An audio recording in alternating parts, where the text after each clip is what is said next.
I'm tucked up indoors in a warm house while it's all cold and wet and sleety and miserable outside today.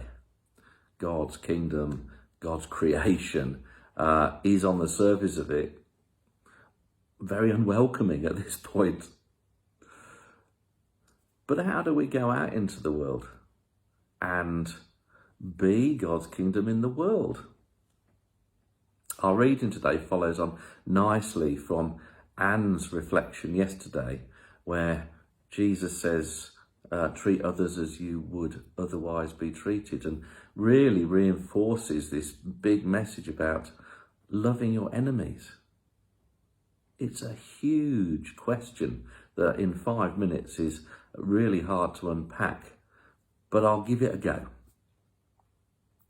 Jesus tells the people around him that everybody loves the people that loves them. Everybody will lend to people if they can get money back in return. And therefore, that doesn't build the kingdom. Love your enemies, he says.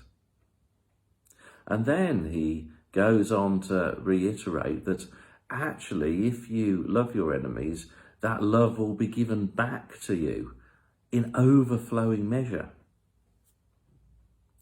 He talks about a pocket that will be overflowing. Now, the translation for this pocket, or lap, as we might see in other translations, is actually based on the idea of the space that can be created with your robe when you've got a belt round that can create a large pocket, a huge space rather than a normal pocket that he then says will be overflowing.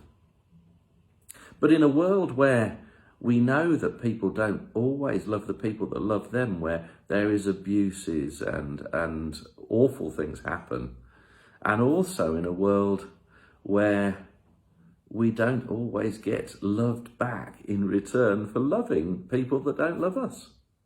How does that economy work? So I'm going to go out into the world and think about that. So as I sit out in God's creation, the rain coming down and feeling that bounty of God's love as I pray, my pockets fill up with love. And somehow when I get up from prayer, I'm able to give that love out.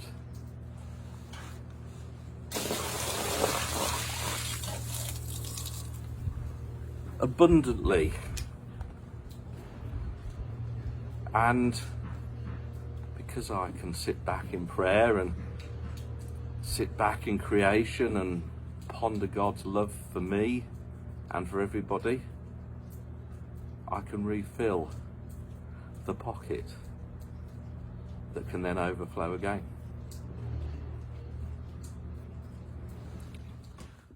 So I'm back inside now, out of the damp and the wet, but I'm feeling that there is something in our prayer life and our relationship with God and our relationship with Jesus and the power of the Holy Spirit that Anne talked of yesterday that allows us to fill our large pocket, our laps, as you might say, with love and care, and to be able to be the people that break the cycle, that offer love in return to people who don't love us. God bless.